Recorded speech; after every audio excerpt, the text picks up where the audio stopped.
Hey, and welcome back to the channel. Today, we are talking about one of the most beautiful countries in the world. We're talking one of the most biodiverse places on the planet. Full of Spanish colonial history and architecture. Rich with indigenous roots and culture. This is a popular place to relocate to amongst expats, digital nomads, and retirees. Known for its super exotic locale. We're talking about Ecuador. Wait, what?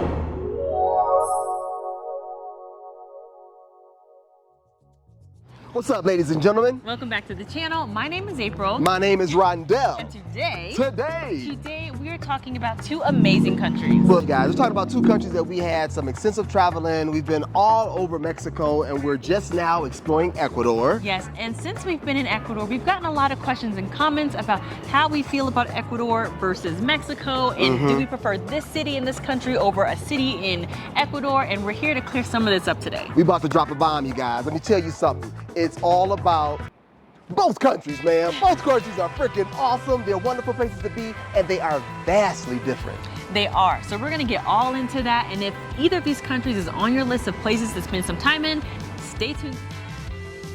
So look, you guys, we aren't putting any punches with this. I'm not gonna hide behind anything. We've been to both countries, love both countries, but like I said, there are some big differences. And one of the biggest differences, and one of the more trivial things we're gonna talk about, is the cost of living, people, that almighty dollar. Now, I gotta say that if using the dollar is important to you and you don't want to deal with conversion rates or anything, then you'll be happy to know that in Ecuador, they use the USD. That is the national currency. They use the USD. The economy is a bit more stable. Like inflation is killing the US and killing Mexico right now. I think the inflation rate in Mexico is coming in at about 7.8 or 8%, whereas the inflation rate in Ecuador is hovering around 3%. So your dollar's gonna go a lot further just by that virtue.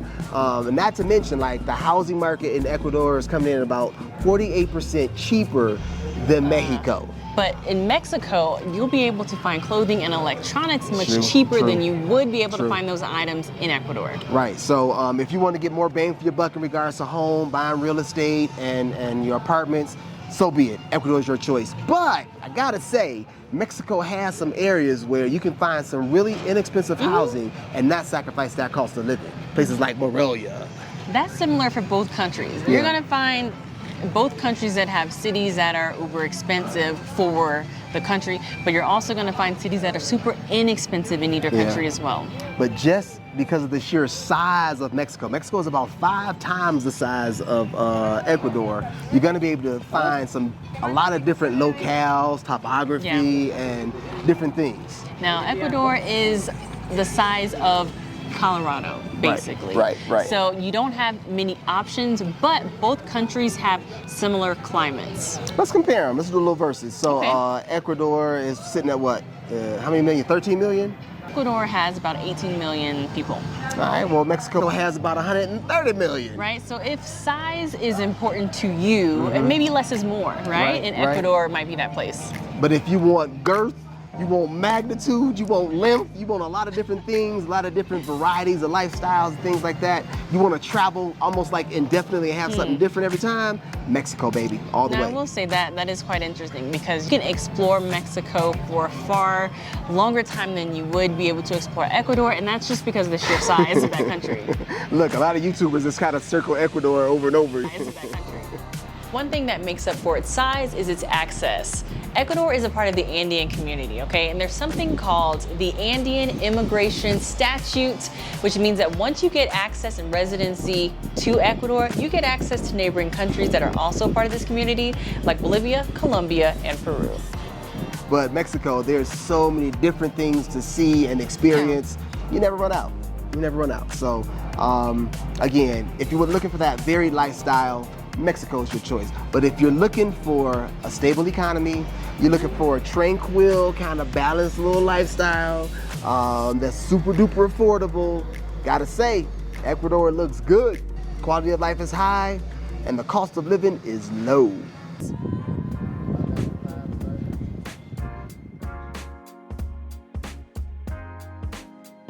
If you caught any of our earlier videos about Ecuador, you'll know that this country offers a wide variety of temporary, affordable visa options. I'm talking about visas that are based on the minimum monthly income, which is $425. Sometimes you only have to show that amount for 6 months in your account, but then there's other visas as well where you multiply that times 3 and you have to be able to show $1,275 in your account for the past 6 months. Some of those visas are the Rentista or Digital Nomad visa, the Pensioner visa, and the one that we're interested in, that professional visa. Now, if we're talking about visas, I think Ecuador is winning for a couple of reasons. They've gone up on their visa, but so has Mexico. Mexico went up a whole 22%. So we're talking between $2,400 and $2,700 per month for 6 months to qualify for that temporary resident visa. Now, is this affordable? Maybe so. Is it a little bit of a steep asking price to live in Mexico? I think so, but I guess it all depends on who you are. But in regards to visa diversity, how many different visas are offered in the country, and the different qualifications for those visas, Ecuador's winning.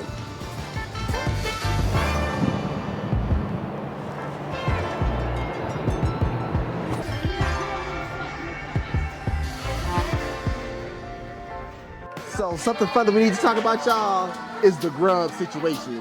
Now, We are currently in Ecuador at a Mexican restaurant. I think that says everything that needs to be said. You know what I mean? There's some decent restaurants here. We had some really good food here, but we had some borderline basic food here too. Mexico got the win for this one, yo. I'm sorry. I know, it's not really fair. You know, Mexican food is world renowned. You will find a Mexican restaurant like all over the globe, no matter what country you're in. We can say that the Mexican food that we had here has been all right. Yeah. It's been good, actually. We just ordered some birria. Oh, well, it's like a Queso mix, birria, right? yeah. It's a quesadilla. Yeah. So we're excited for it. We'll show it to you guys. But yeah, man, food here is decent, but it ain't got nothing on Mexico. I'm sorry. True. And I know this is not a versus. It's not a versus, but we had to let you know. But I will say, we found... Oh, gracias, gracias. This is our Moscow mules. Oh yeah, we came right at the right time. Happy hour.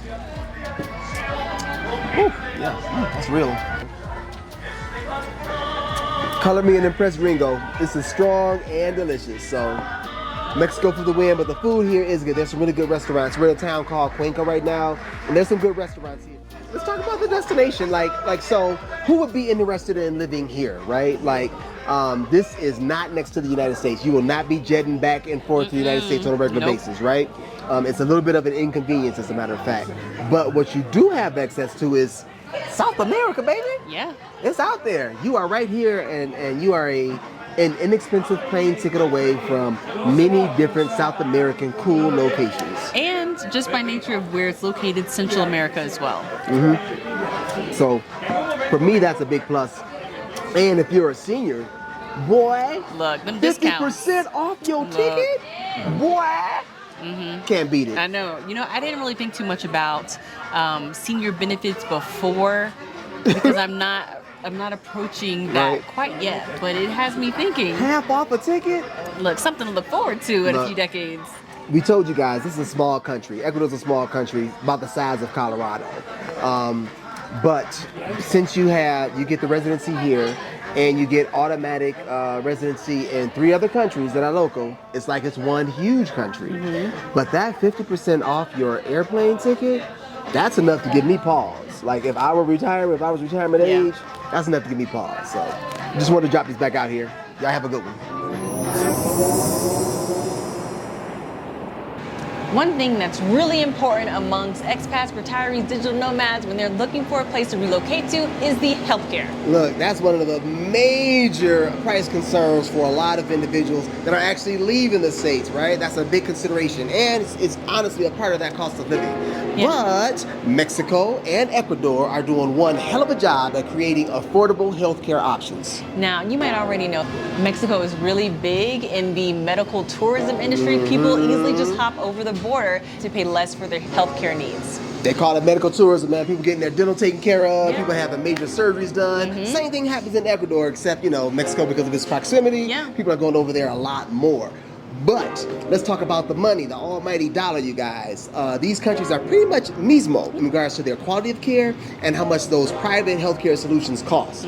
Now, I gotta say, in both countries, most expats that we've spoken to opt for that private healthcare insurance. Yeah, and there's a reason for that, okay? Public health care is available, but the private healthcare system is usually the one to opt for because it's higher quality, it's better care, and the facilities are much better. We spoke to a woman here in Ecuador, 71 years old, pre-existing health conditions, paying $61 for her healthcare premium plan. Now, I mean, that's a pretty good price, but one other interesting thing I found out about Ecuador is that they make it illegal for private insurance carriers to discriminate on people, namely due to pre-existing conditions. That's something that differs though, because Mexico does discriminate in regards to pre-existing healthcare conditions.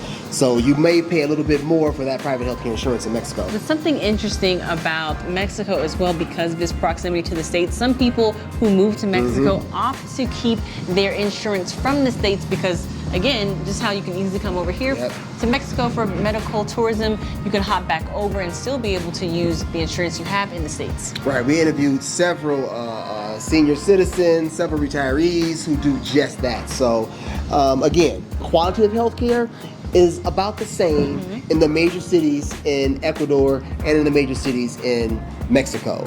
The cost is about the same, but the differences lie in those pre-existing health conditions.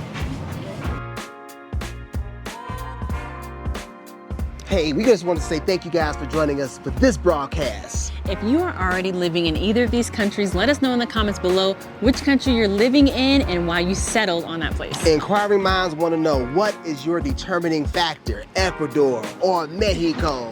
For us, it's not about either or. They're both fantastic countries and vastly different. Now, if you haven't decided yet, but you're considering Ecuador or Mexico, let us know which one you're leaning towards now. Again, thank you guys for joining us today. We'll see you in the next video. Peace and love, y'all. Bye.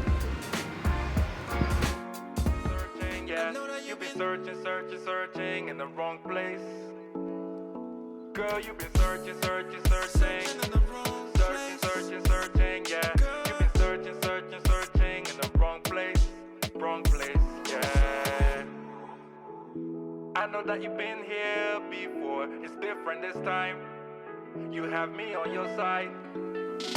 Follow me, I go show you